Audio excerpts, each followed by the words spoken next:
தக் லைஃப் இந்த வார்த்தையோட அர்த்தம் என்ன, இது எப்படி உருவாச்சு அப்படின்றது உங்களுக்கு தெரியுமா?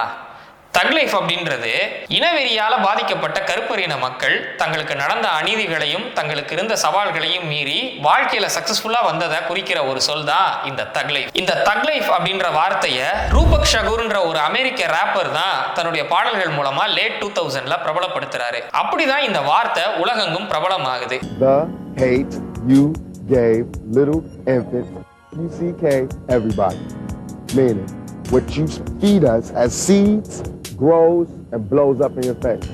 That's thug life. அப்படி அந்த வார்த்தையை டைட்டிலா வச்சு இன்னைக்கு ரிலீஸ் ஆகியிருக்கிற படம் தான் தக் லைஃப். இது ஒரு படமா மட்டும் பார்க்கப்படாம பல வருடங்களுக்கு அப்புறம் நடக்கிற கமல்ஹாசன் மணிரத்னம் அவர்களுடைய ஒரு ரீயூனியனா தமிழ் சினிமா ரசிகர்கள், ஏன் இந்திய சினிமா ரசிகர்களை இதை செலிப்ரேட் பண்ணிக்கிட்டு இருக்காங்க. எங்க இது நாயகன் படத்தோட சீக்குவலா இருக்குமோன்ற டவுட் கூட ட்ரெய்லர் பாக்குறப்போ நம்ம நிறைய பேருக்கு வந்திருக்கோம்.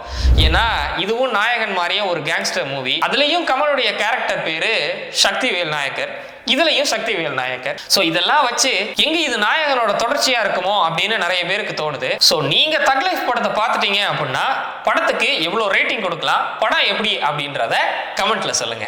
விண்வெளி நாயகா